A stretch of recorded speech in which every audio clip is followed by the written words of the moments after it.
karma mavzusida chuqurroq gaplashamiz. Yana qaytaraman, karma bu o'tgan hayotingiz emas. U ajdodlardan kelayotgan sizga yopilinmagan darslar, programmalar, bloklar. Karmani hatto o'zingizni hayotingizda shakllantirgan bo'lishingiz mumkin. Shuning uchun kimnidir haqqini yeb qo'yib shakllantiramiz, kimgadir pand berib qo'yib shakllantiramiz va bu karma sizni hayotingizda paydo bo'lishni boshlaydi. Kimnidir nohaq ayblab qo'yib, kimgadir bo'xton qo'yib, bularning hammasi karmani yaratib beradi. Shuning uchun kimdir haqida muhokama qilayotganda, kimdir haqida fikr bildirayotganda stop. To'xtang. Kurashmang. Kurashgan joyingizdan boshlanadi muammo. Siz nimagadir norozi bo'lishni boshladingizmi? Assalomu alaykum. Muammolarga xush kelibsiz. Shuning uchun bugundan boshlab hech narsa bilan kurashmaysiz, faqat qabul qilasiz va shunchaki ishlaysiz. Natija esa Alloh taolodan. Biz faqat harakat qilamiz. Rizqimizni ko'paytirib beruvchi, rizqimizni mo'l-ko'l qilib beruvchi va natijani go'zal qilib beruvchi faqat Alloh. Xullas kalom, bugun biz erta tongdan bismillah deb ibodatlarimizni boshlashimiz bilan suvlarimizni ham, napitkalarimizni ham ichishni boshlaymiz. Kun tartibida qanday ichishingiz kerakligi va qaysi uslubda ichishingiz kerakligini men kechagi audioda tushuntirganman. Ahamiyat bilan eshitishingizni iltimos qilaman, chunki yana bir ikkita qizlar buni qachon ichaman, buni qanday ichaman, buni qaysi vaqt ichaman degan savollar beribdi. Befarqini o'tib ketdim, chunki siz ham audiolarni eshitayotganda xuddi shunaqa befarqlik qildingiz. Shuning uchun qaytasiz orqaga, audioni yaxshilab eshitasiz, tushunib olasiz. Istasangiz yozib oling.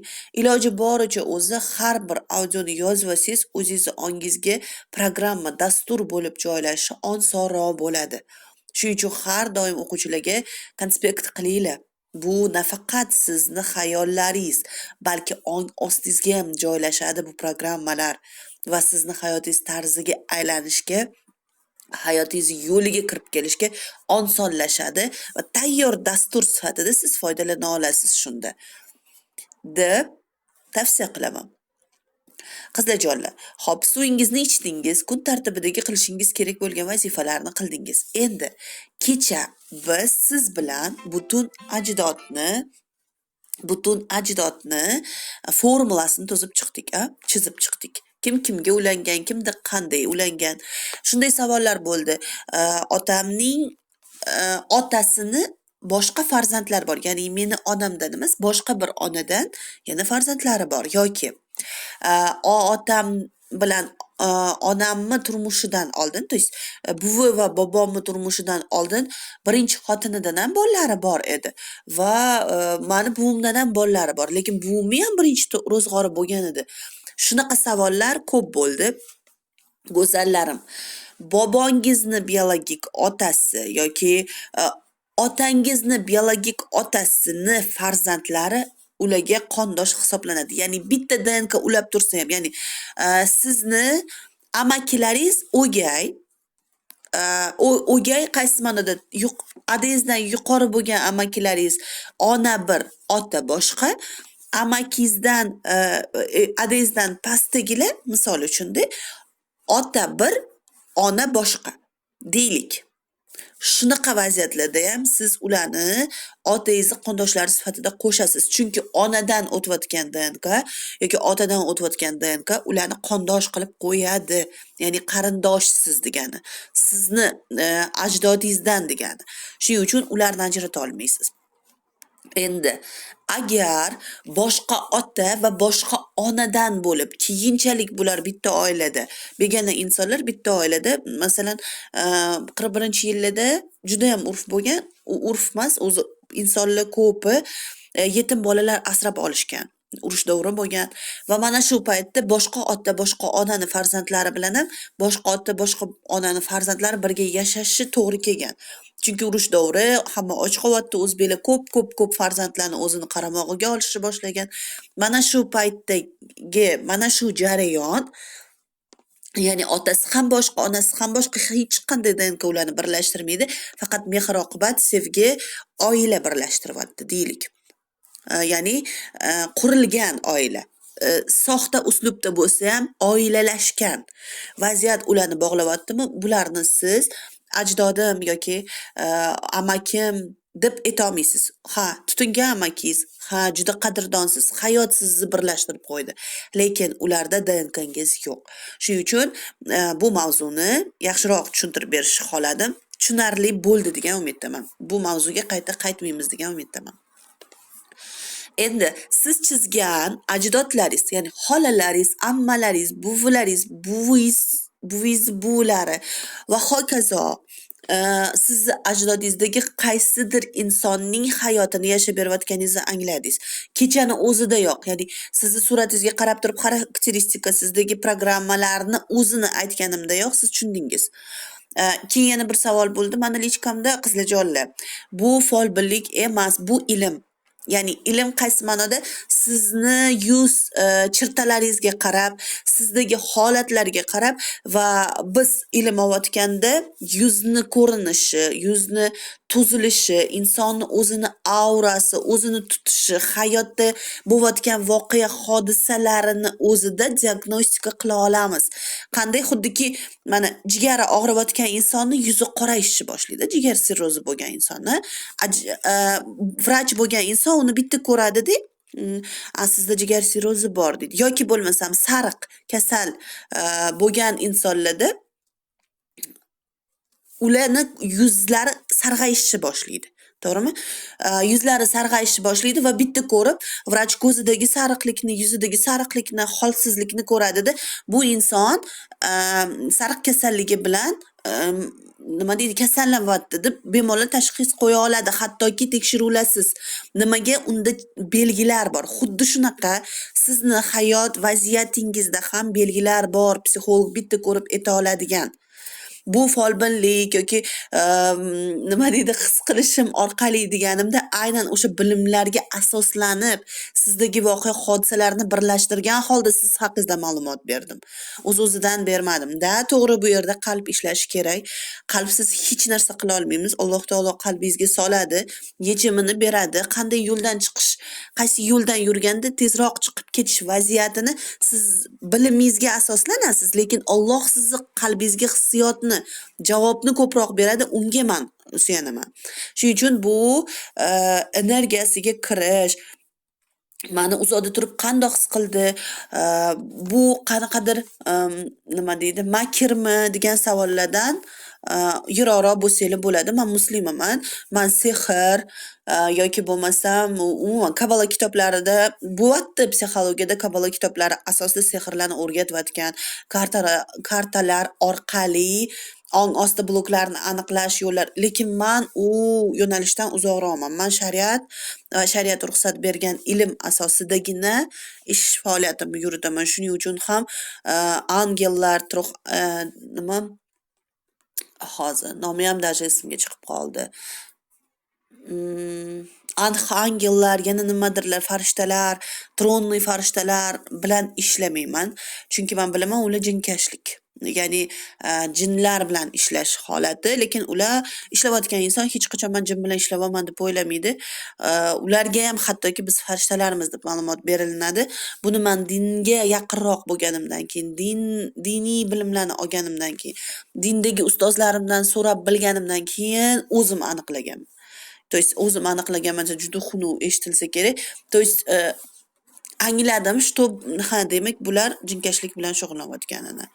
Va shuning uchun bu yo'nalishdan yiroqman. Xavotir olmang. G'arb psixologiyasini to'laqonli hech qachon hech kimga taqdim qilmaganman. Sababi sizni agar qalbingizda demak taqdirni o'zgartirsam bo'ladi yoki g'oyibni Durdona biladi degan ozgina zig'ircha fikrni keltirib qo'ysam ham, Alloh taologa shirk keltirib qo'yish ehtimoli bo'lganligi uchun nafaqat siz ertaga do'zaxga ketishingiz mumkin, meni yetalab ketishingiz mumkin. Siz menga bu ilmni, bu ongni, bu vasvasani Durdona kirgizdi deb siz guvohlik bera olasiz ertaga. Bundan qo'rqaman. Shuning uchun ko'nglingiz xotirjam bo'lsin. Hech qanday bunaqa vasvasaviy fikrlar kelganda kirib qolmang va so'rang. Durdona, menda shunaqa vaziyat bo'lyapti sizga nisbatan, shubha paydo bo'lyapti. Men sizni fikringiz o'zgarib qolishidan qo'rqmayman. Men haqimda iminni yoki yomon gumonga borib qolishingizdan qo'rqmayman. Shunchaki bu gumonlaringiz asosida Allohga shirk keltirib qo'yishingizdan qo'rqaman. Shuning uchun bunaqa vaziyatlar bo'lganda, men har doim har qanaqa vaziyatda nima muhim ishim bo'lishidan qat'iy nazar uni ikkinchi darajaga surib, Alloh taolo bilan sizni aloqangiz uzilib qolmasligi uchun qo'limdan kelganicha harakat qilaman. Shuning uchun juda ham iltimos qilardim, shaytonlaringizni vasvasalariga, boshimizdagi tarakallarga ahamiyat bermanglar. Aynan bu mavzu bo'yicha. Endi lichniy sizni muammolaringiz, yomon gumonlaringiz, Allohga isyonlaringiz, ularni albatta ularni yakka tartibda siz savol javob qilmoqchimisiz? Demak, marhamat, bizda imkoniyatlar bor, bizda coachlar bor, konsultatsiyalar bor, mana kurs bor, seminarlar bor. Va mavzu sizni yutug'ingiz nimada? Siz qatnashgan seminar mavzu tanlanmagan. Tushunasizmi? Ya'ni keng tarmoqli. Odatda men seminarlarni qaysidir ma'lum mavzular asosida qo'yaman va o'sha mavzudan chiqib bu boshqa mavzu, bu to есть gapim adashib ketdi. Bu savolingizni javobi falon seminarimda edi. Siz u seminarni sotib oling deyishim mumkin. Lekin sizni baxtingizga bu kurs sizga umumiy ma'lumot beradi. Ya'ni mavzular saralanib, mana shu ma'lum mavzu haqida gaplashamiz deyilmagan. To'g'ri, 7 ta mavzu tanlangan, lekin asosan sizga kerakli bo'lgan, doimiy sizni qiynaydigan mavzular bo'lgan. Shuning uchun bu mavzularni hammasini bemalol savollarimizga bu mavzular haqida kengroq javob ola olamiz. Sizni yutug'ingiz mana shunda. Demak, biz ajdodlar haqida bilib oldik. Ya'ni qaysi buvimiz kimni qanaqa hayoti bo'lgan. Yana bugungi mavzuda yana ham kengaytiramiz bu fikrni, lekin siz ungacha bitta amaliyotni bajarib berishingiz kerak. Bugun kun mobaynida men bugungi darsni tashlagunimga qadar mana shu ro'yxatingiz bor, sizda tayyor formula bor. Chizilingan holatda qaysi amakingiz o'tib ketgan, qaysi xolingiz o'tib ketgan, qaysi farzand voy kedish bo'lgan, bularni hammasini siz aniqladingiz degan umiddaman. Aniqlamagan bo'lsangiz, hali ham dangasalik qilayotgan bo'lsangiz, demak shu darajada ishlashga loyiqsiz hozircha. Qabul qiling shunchaki. Va o'zingizni qo'ying. Demak, shunchalik darajada ishlashga tayyorman. Nafsim shu darajadagina ishlashni istayapti. Demak, men hozircha shunga loyiqman. Deyinday qabul qiling. Chunki agar siz mas'uliyatingizni o'zingiz bo'yningizga olib ishlamas ekansiz, siz uchun hech kim ishlab bermaydi. To bir qavm o'z holini o'zgartirmaguncha men ularning hollarini o'zgartirmayman. Ra'd surasi 11-oyatda Alloh taolo bizga xuddi shunaqa murojaat bilan chiqyapti. Ya'ni sen o'zing turib men tomonga yurmas ekansan, sen o'zing turib problemalaringni yechish uchun jiddiy jahd qilmas ekansan, men kutib turaman seni harakatlaringni. Chunki senda tanlov qonuni bor. Sen tanlading shuni. Va men seni tanlovingni qanchalik noto'g'ri bo'lmasin qo'llab-quvvatlayman. Yana ham senga ko'rsatmasdan mana shu noto'g'ri tanlovlaringni ham xayrga burib beraman. Shunda ham xayrli qilib beraman, lekin baribir tanlovingni hurmat qilaman deyapti. Demak, agar hozir harakat qilmayotgan bo'lsangiz, siz shuni tanlaysiz va Xudo ham sizning tanlovingizni hurmat qiladi. Nimaga endi men hurmat qilishim kerak emas? Tushunarli. Harakat qilmayotganingiz faqat bu siz o'zingizni nafsingiz bilan o'ralashib qo'yganingiz. Demak, nafs bilan kurashishni qachonlardir konsekvensiv boshlashingiz kerak. Xullas, siz formulani qo'lingizga oldingiz. Siz ajdodlaringiz haqida ma'lumotni qo'lingizga oldingiz. Boricha, hozircha sizda borini ishlaysiz. Qaysi holingizni hayotini takrorlayapsiz? Qaysi buvingizni, qaysidir vaziyati sizga kirib keldi? Masalan, mana bizda kecha bir qizimizga podskaska berdim. Qaysi buvingizni shunaqa shiddatli, mard, jasur bo'lganlar? Ersiz bo'lganlar balkim yoki er bilan hatto yashab turib ham mas'uliyatni o'zlarining bo'yniga olganlar. Va ular buvilari haqida aytdi. Ha, buvim shunaqa bo'lgan. Kelinglar, mana buvini mard, jasur, dangal hayotdagi yashash tarzini ular karma qilib olgan. Lekin biz bitta narsani tushunishimiz kerak-da.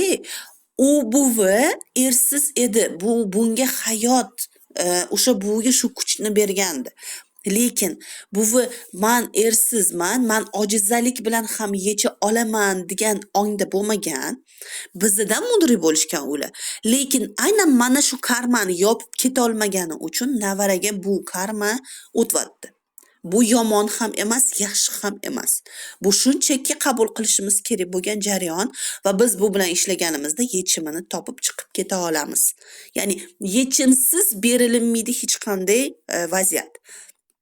Demak, agar hozir biz agar o'sha kuchli, jasur, mard, dangalchi, voyin ayolli rolidan chiqmas ekanmiz, ertaga qiz farzandimiz ham xuddi shu uslubda ketadi, lekin karma bo'rttirilgan holatda bo'lishni boshlaydi.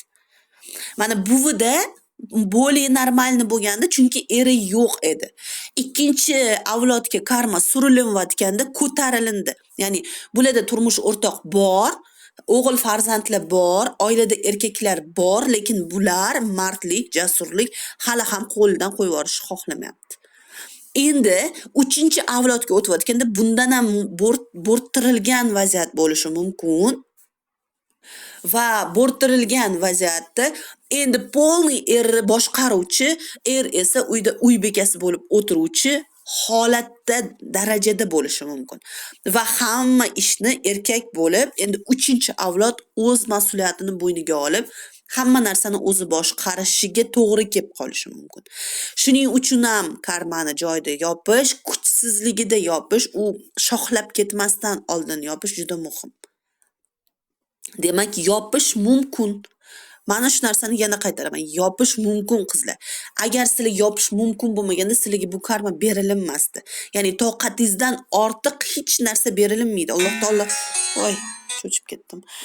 Toqatingizdan ortiq hech narsa berilinmaydi. Uzr-manda bu jillik shunaqa qo'rqitib yoradi. Toqatingizdan ortiq hech narsa berilinmaydi va biz buni anglab turishimiz, tushunib turishimiz kerak. Bu jilligimiz anaqa sizlarni dars vaqtinglarni belgilab qo'yuvdim-da, ertaroq boshlab yubordim bugun, chunki temani ulgurmaganim uchun ozgina tushuncha berib qo'ydim. Xullas, demak, kimni qaysi vaziyatlarini, kimni karmasini, kimni hayot tarzini yashayotganingizga qaraysiz. Qaranglar-da, xolingizni xuddi o'zi bo'lib tarbiyalanyapsiz. Qaranglar-da, buyingizni xuddi o'zi bo'lib hayot kechiryapsiz. Oyingizni qaysidir qabul qilolmagan programmasi bo'lib yashayapsiz. Xullas kalom, sizda takrorlanyapti. Va mana shu takrorlanishlarni hammasini o'sha siz chizib chiqqan ajdodlaringizni va listini pastiga ro'yxat yozasiz. Xolamda bunaqa vaziyat edi, menda xuddi shu vaziyat bunaqa keldi. Tog'amning qizida bunaqa edi, ajrim holatida edi, xuddi hozir ajrim holatidaman. Xolam erini qabul qila olmayotgandi va xuddi shu vaziyat menga erimni qabul qila olmaslik va erim yumshoq fe'llik holatida keldi. Mana shunday qilib o'zingiz uchun nima deydi, formula tuzasiz. O'zingiz uchun ochib borasiz yo'lni. Yana ham ochiladi shunda yo'lingiz. Yana ham nurlanadi yo'lingiz. Va yo'limizni qanaqa topib olish, ishlashimiz qanaqa bo'lish kerakligini yaxshiroq anglab olamiz shunda. Bugun hozircha 21:00 gacha sizga faqat shu vazifalar. Inshaalloh 21:00 da bugungi to'liq darsni yuboraman. Va ishoning, hayotingizni shu paytgacha bo'lmagan 98% vaziyat o'zgarib ketadi. Allohga omonatsiz, xayrli amallarda va jiddiy jahd bilan yuqori energiyada rivojlanish har birimizga nasib qilsin.